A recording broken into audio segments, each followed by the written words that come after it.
Hello नमस्ते विद्यार्थी मित्रों। आगळना लेक्चर में आपणे स्वाध्याय 10.2 पेलानी थियरी जोई, जेमां प्रमेय 10.1 અને 10.2 ની વાત કરી। હવે પ્રમેય 10.1 શું હતું તો કે કોઈ વર્તુળની સામાન્ય જીવા હોય, બરાબર, તો એ પ્રમેય એવું હતું કે વર્તુળની સામાન્ય જીવા છે, વર્તુળની સામાન્ય જીવાઓ વર્તુળના કેન્દ્ર સાથે સમાન ખૂણાઓ આંતરે।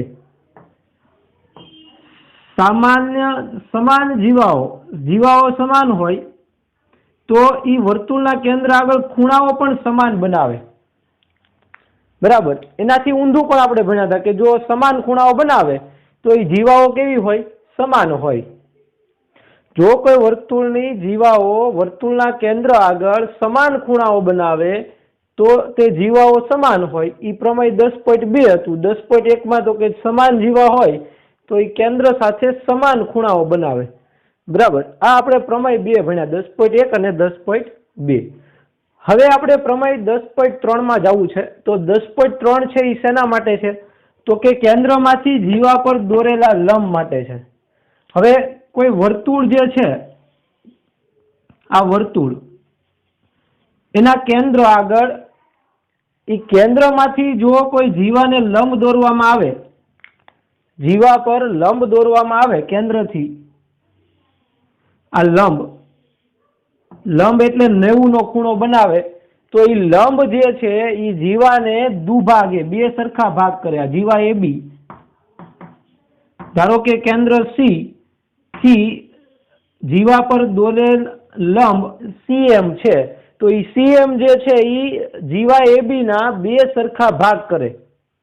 शुं करे? बे सरखा भाग करे। तो प्रमेय 10.3 जे छे,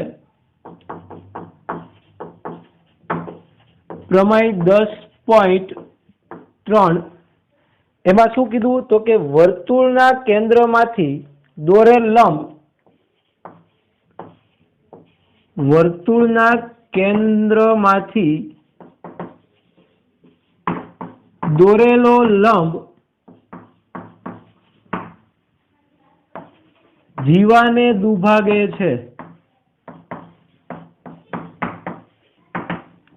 दुभागવું એટલે બે સરખા ભાગ કરવા। દુ એટલે બે અને ભાગે એટલે સરખા ભાગ કરવા।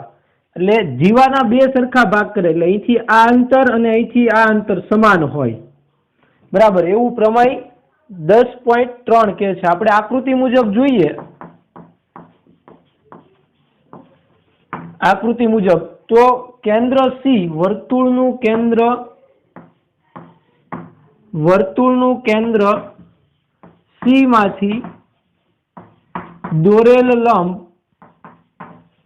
सीएम ल्यो, बराबर। सीएम छे ज्यां सीएम छे ई लंब छे तो एबी ना बे सरखा भाग करे એટલે एएम बराबर बीएम अथवा तो एमबी थाय छे।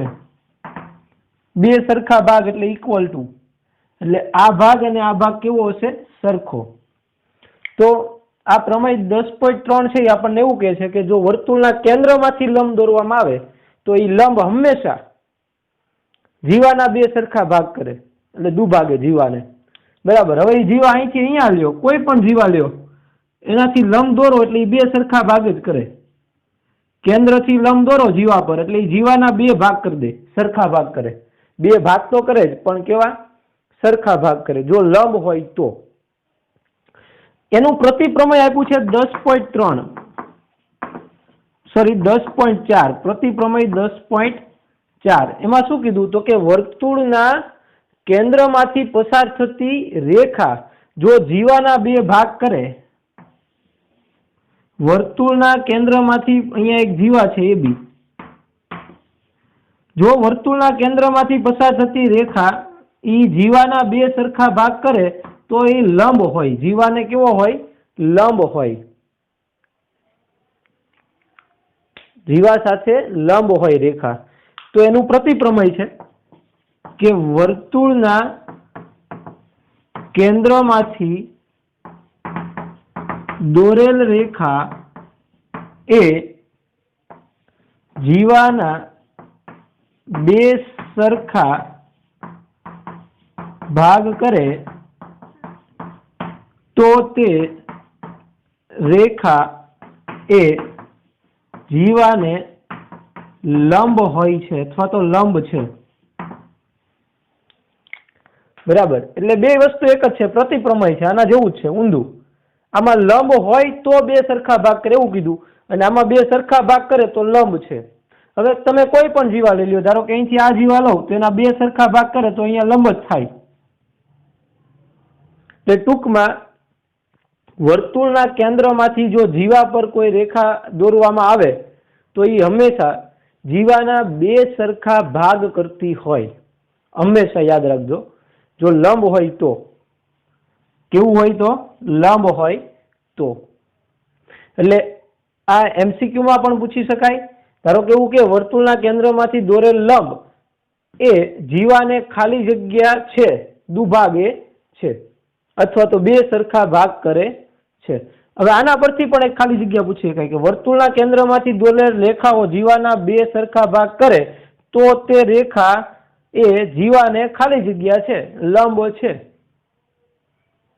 બરાબર, તો આ રીતે આ પ્રમેય છે, એ પ્રમેય પરથી પણ એક એક માર્કના પ્રશ્ન છે એ પૂછી શકાય।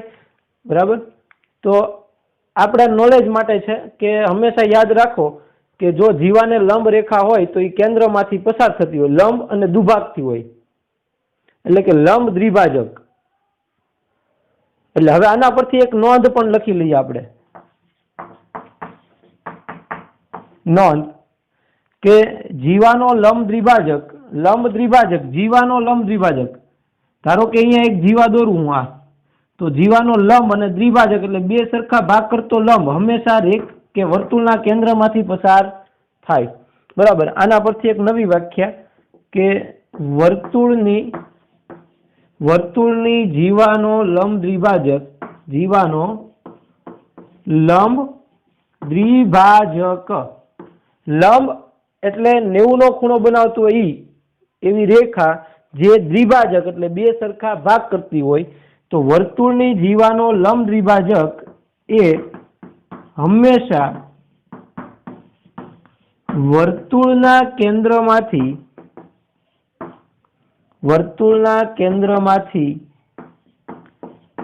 પસાર થાય છે। બરાબર, એટલે એને લંબ દ્વિભાજક પણ કહી શકાય। કોનો? જીવાનો લંબ દ્વિભાજક પણ કહેવાય, કેન્દ્રમાંથી દોરેલ લંબ। ઓકે, ચલો રાઈટ ડાઉન, લખી લ્યો। ચલો હવે આપણે જોવું છે 3 બિંદુઓમાંથી વર્તુળ, 3 બિંદુઓમાંથી વર્તુળ એટલે કે 3 બિંદુઓમાંથી પસાર થતું વર્તુળ। એની પહેલા આપણે એક બિંદુથી શરૂઆત કરીએ। ધારો કે કોઈ એક બિંદુ હોય તો એક બિંદુ લીધું છે મેં અહીંયા આગળ, સમતલ પરનું એક બિંદુ છે, એ એક બિંદુમાંથી પસાર થતું વર્તુળ તો કે અસંખ્ય દોરી શકાય। જુઓ,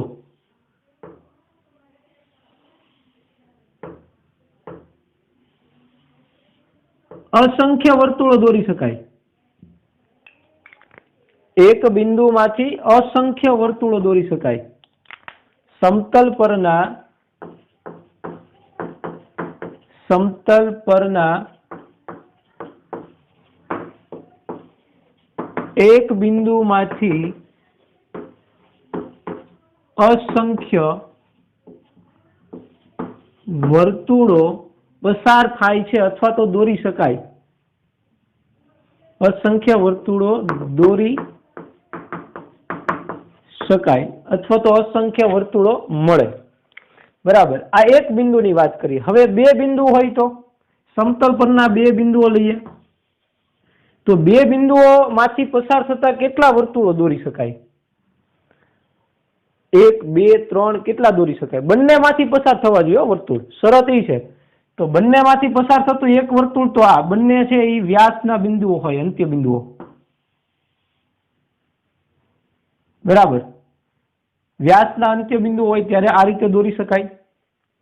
હજી એનાથી થોડીક મોટી ત્રિજ્યા લઈએ તો આમ પણ દોરી શકાય।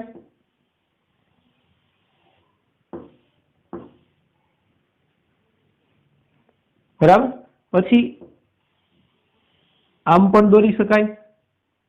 તો આવા તો અસંખ્ય વર્તુળો દોરી શકાય કે નહીં? અસંખ્ય વર્તુળો. એનાથી થોડીક નાની ત્રિજ્યા લ્યો તો આમ પણ દોરી શકાય. તો બે બિંદુઓ દ્વારા પણ અસંખ્ય વર્તુળો દોરી શકાય.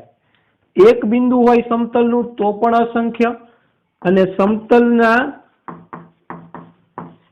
સમતલ પરના બે બિંદુઓમાંથી જો બે બિંદુઓમાંથી પસાર થવું જરૂરી છે, એટલે બે બિંદુઓમાંથી પસાર થતા અસંખ્ય વર્તુળો દોરી શકાય છે. કેટલા? અસંખ્ય વર્તુળો દોરી શકાય. તો હવે આપણે મુદ્દા પર આવીએ કે 3 બિંદુઓની વાત કરવાની છે. આપણે કેટલા બિંદુઓની વાત કરવાની? 3 બિંદુઓમાંથી વર્તુળ. તો કોઈ સમતલની અંદર અસમરેખ 3 બિંદુઓ હોય. અસમરેખ એટલે એક રેખા પર ન હોય એવા આડાવડા, પણ એક સમતલમાં હોય, તો એવા 3 બિંદુઓમાંથી માત્ર એક જ વર્તુળ દોરી શકાય. જુઓ, ત્રણેયમાંથી પસાર થવું જોઈએ. હવે બીજું દોરવા જાઓ, આનાથી મોટી ત્રિજ્યા લઉં તો આ બે માંથી કદાચ પસાર થશે, પણ ત્રીજામાંથી નહીં થાય. ત્રીજા બિંદુમાંથી થશે નહીં. બરાબર. તો શરત એ છે કે ત્રણેય બિંદુમાંથી પસાર થતું હોવું જોઈએ. તો જ્યારે એક સમતલના 3 અસમરેખ એટલે 3 અલગ અલગ એક રેખા પર ન હોય એવા, સમરેખ એટલે એક જ રેખા પર આવેલા, અને અસમરેખ એટલે એક રેખા પર ન હોય, એટલે એને જોડવાથી એક રેખા ન બને. બરાબર. તો આવા તો એક જ વર્તુળ દોરી શકાય. ત્રણેય બિંદુમાંથી પસાર થવું જરૂરી છે. બરાબર. તો હવે જે છે 3 બિંદુ વાળું, ઈ આપણો પ્રમેય છે. પ્રમેય 10.5. ચલો, પ્રમેય 10.5 શું કીધું? તો કે આપેલ સમતલના અસમરેખ બિંદુઓ, અથવા તો આપેલ ત્રણ અસમરેખ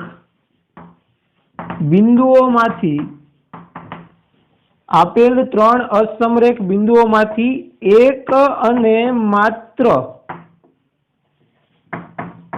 એક અને માત્ર એક જ વર્તુળ દોરી શકાય.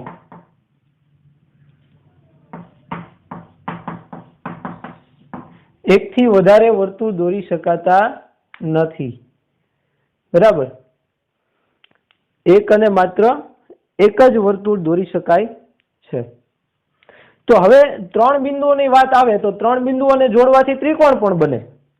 તો વર્તુળ પરના જે 3 બિંદુઓ લીધા આપણે, એને જોડીએ તો એક ત્રિકોણ બની જાય. ધારો કે એબીસી છે, તો ત્રિકોણ એબીસી થઈ ગયો. તો એ તો ત્રિકોણના શિરોબિંદુઓ થયા. તો ત્રિકોણ માટે વર્તુળનો સંબંધ શું છે એ આપણે નોંધ લેવી છે. જો આ પણ પોઈન્ટ અગત્યનો છે. પેલું કે વર્તુળ પર આપણે 3 અસમરેખ બિંદુઓ કયા કયા લીધા એ કહી દઈએ કે 3 અસમરેખ બિંદુઓ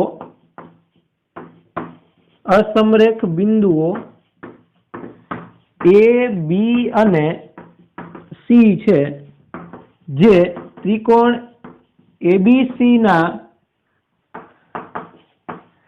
શિરોબિંદુઓ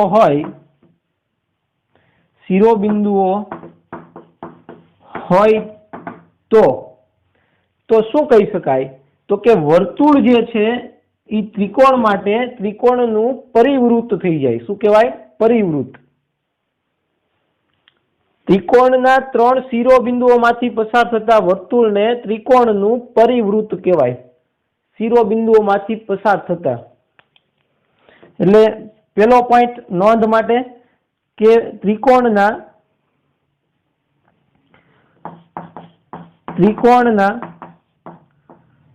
શિરોબિંદુઓમાંથી, આમ તો ત્રણેય શિરોબિંદુ ઉલ્લેખ કરવો પડે. શિરોબિંદુમાંથી એટલે કોઈ એકમાંથી એવું નહીં, ત્રણેય શિરોબિંદુમાંથી. ત્રિકોણના ત્રણેય શિરોબિંદુઓમાંથી માંથી પસાર થતા વર્તુળને ત્રિકોણનું પરિવૃત્ત અથવા તો પરિવર્તુળ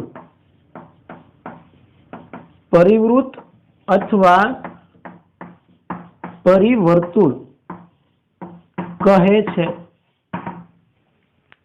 ત્રિકોણના ત્રણેય શિરોબિંદુઓમાંથી પસાર થતા વર્તુળને ત્રિકોણનું પરિવૃત્ત અથવા તો એનું પરિવર્તુળ એવું કહેવાય. બરાબર. તો પરિવૃત્ત કોને કહેવાય? તો કે ત્રિકોણના ત્રણેય શિરોબિંદુઓમાંથી પસાર થતા વર્તુળને. રેડી? ચલો, હવે ઈ વર્તુળને કેન્દ્ર પણ હોવાનું.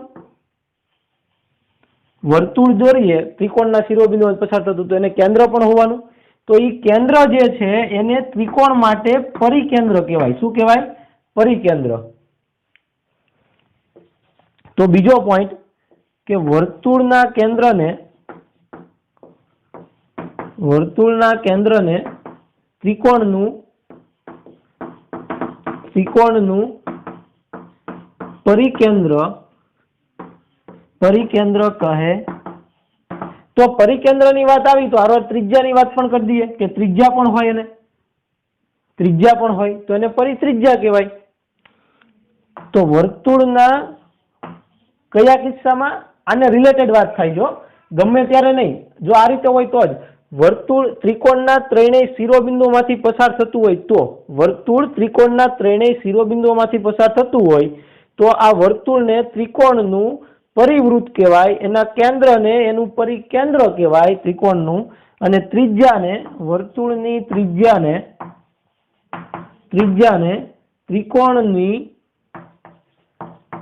ત્રિકોણની પરિત્રિજ્યા કહે છે. ખાસ અગત્યના પોઈન્ટ છે, આવું પણ તમને પૂછી શકે. ઓકે, ચલો લખી લો વ્યાખ્યા ફટાફટ. ચલો, સ્વાધ્યાય 10.3 છે એ આપણે આખો ગણવાનો નથી. બરાબર, એ આખો સ્વાધ્યાય રદ થયેલો છે. તો એ સ્વાધ્યાયને સ્કીપ કરી અને આગળ વધીએ તો સ્વાધ્યાય પછીની જે થિયરી છે એની ચર્ચા કરીએ. તો એમાં એવું કહે છે કે સમાન જીવાઓ અને તેનું કેન્દ્રથી અંતર. સમાન જીવાઓ એટલે ધારો કે કોઈ એક વર્તુળ હોય. બરાબર, ચલો આ વર્તુળ છે, એમાં હું આ એનું કેન્દ્ર છે, એમાં સમાન જીવા લઉં. સમાન જીવા એટલે એનું માપ સમાન હોય. જીવાનું માપ કેવું હોય? સમાન હોય. ધારો કે આ AB જીવા છે અને અહીંયા આગળ એક PQ જીવા છે. આ PQ જીવા છે. તો એના માપ છે એ સમાન છે. ઉધારી લ્યો કે આ અને આ એકરૂપ છે, સમાન છે.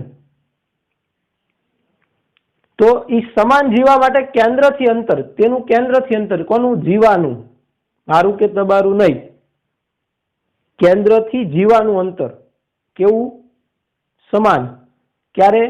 સમાન જીવા હોય ત્યારે. એટલે આ બે જીવાઓના માપ સમાન હોય તો કેન્દ્રથી અંતર હંમેશા લંબ અંતર જ જોવાનું. ક્યારેય આડાઅવળું અંતર નહીં લેવાનું, લંબ જ લેવાનું સીધું. હા, આમ ત્રાસું અંતર ન હોય ક્યારેય, એનું લંબ અંતર જોવાનું હોય, યાદ રાખજો. પછી અહીંથી આ લંબ અંતર, તો આ C થી M અને C થી N આ બે અંતર હંમેશા સમાન હોય. કેવા હોય? સમાન હોય. આકૃતિ પરથી જોઈએ આપણે. આકૃતિ પરથી વર્તુળનું કેન્દ્ર C છે તથા બે સમાન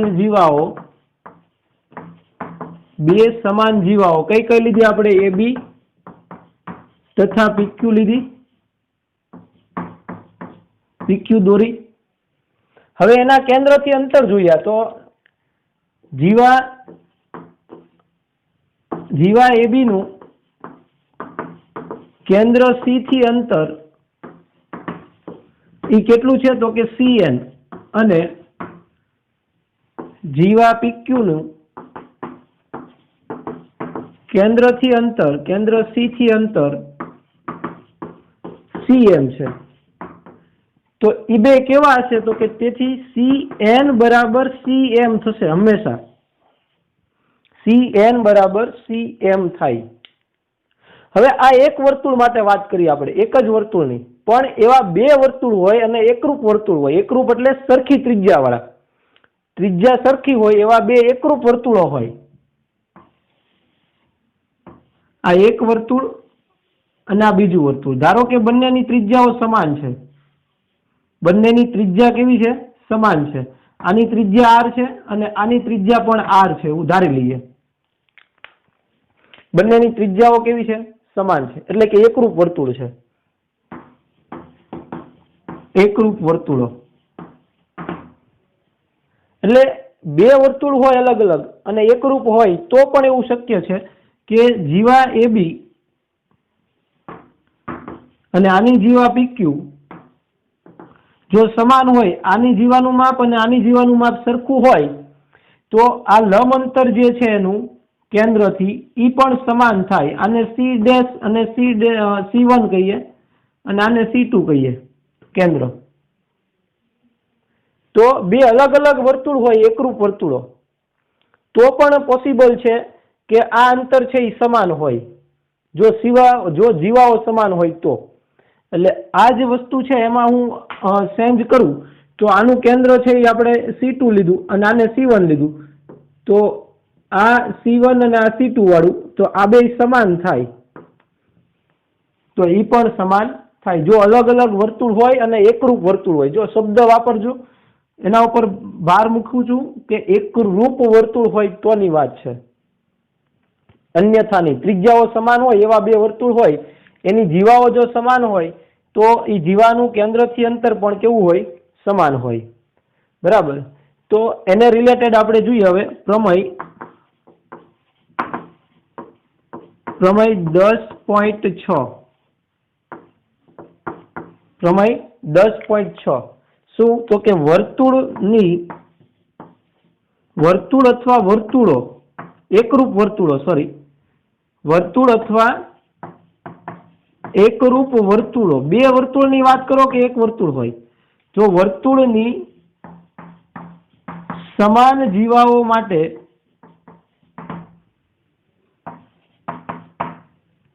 તેમના કેન્દ્રથી અથવા તો કેન્દ્રોથી, જો બે વર્તુળની વાત કરો તો કેન્દ્રોથી અને એક વર્તુળની વાત થતી હોય તો કેન્દ્રથી, તો સમાન જીવા હોય, વર્તુળની સમાન જીવાઓ હોય તો તેમના કેન્દ્રથી અથવા તો કેન્દ્રોથી અંતર છે એ કેવું હશે? સમાન હશે. અંતર સમાન હોય. બરાબર. જુઓ, ટેક્સ્ટબુકમાં પ્રમેય 10.6 આપ્યો છે. શું કીધું? કે વર્તુળ અથવા એકરૂપ વર્તુળોની સમાન જીવાઓ વર્તુળના કેન્દ્રથી સમાન અંતરે આવેલી હોય છે. વર્તુળ અથવા વર્તુળની સમાન જીવાઓ વર્તુળના કેન્દ્રથી, અહીંયા પ્રમેય છે એ આ રીતે આપ્યો છે, વર્તુળના કેન્દ્ર અથવા કેન્દ્રોથી સમાન અંતરે આવેલી હોય છે. થી સમાન અંતરે આવેલી હોય છે. એટલે આટલું યાદ રાખવાનું હંમેશા. એક વર્તુળની વાત થતી હોય કે બે, પણ બે વર્તુળ હોય તો બંને એકરૂપ હોવા જરૂરી છે. એટલે કે બંનેની ત્રિજ્યાઓ સમાન હોય એવા વર્તુળ. એકરૂપ કોને કહેવાય? તો કે જેની આકૃતિ જે છે એ તમે જુઓ તો એનું માપ અને આકારની દ્રષ્ટિએ સમાન હોય તો એને એકરૂપ કહેવાય. એવું પણ આપણે આગળ ત્રિકોણમાં પણ ભણી ગયા. તો એ જ વસ્તુ વર્તુળમાં લાગુ પડે. એનો આકાર અને એનું માપ એની દ્રષ્ટિએ જો સમાન હોય તો એને એકરૂપ કહેવાય. એટલે કે આની ત્રિજ્યાઓ છે એ સમાન છે તો એકરૂપ વર્તુળ છે. એકરૂપ વર્તુળની જીવાઓ સમાન હોય તો એના કેન્દ્રથી અંતર પણ કેવા હોય? સમાન હોય. એટલે પ્રમેય 10.6 વર્તુળ અથવા એકરૂપ વર્તુળોની સમાન જીવાઓ વર્તુળના કેન્દ્રથી સમાન અંતરે આવેલી હોય છે. એનું પ્રતિપ્રમેય એનાથી ઊંધું પ્રમેય 10.7 એનું પ્રતિપ્રમેય શું કીધું જુઓ પ્રતિપ્રમેયમાં તો કે જીવાઓ જો સમાન અંતરે આવેલી હોય તો એને શું કહેવાય સમાન જીવાઓ છે બરાબર એટલે કે વર્તુળ ની જીવાઓ વર્તુળના કેન્દ્રથી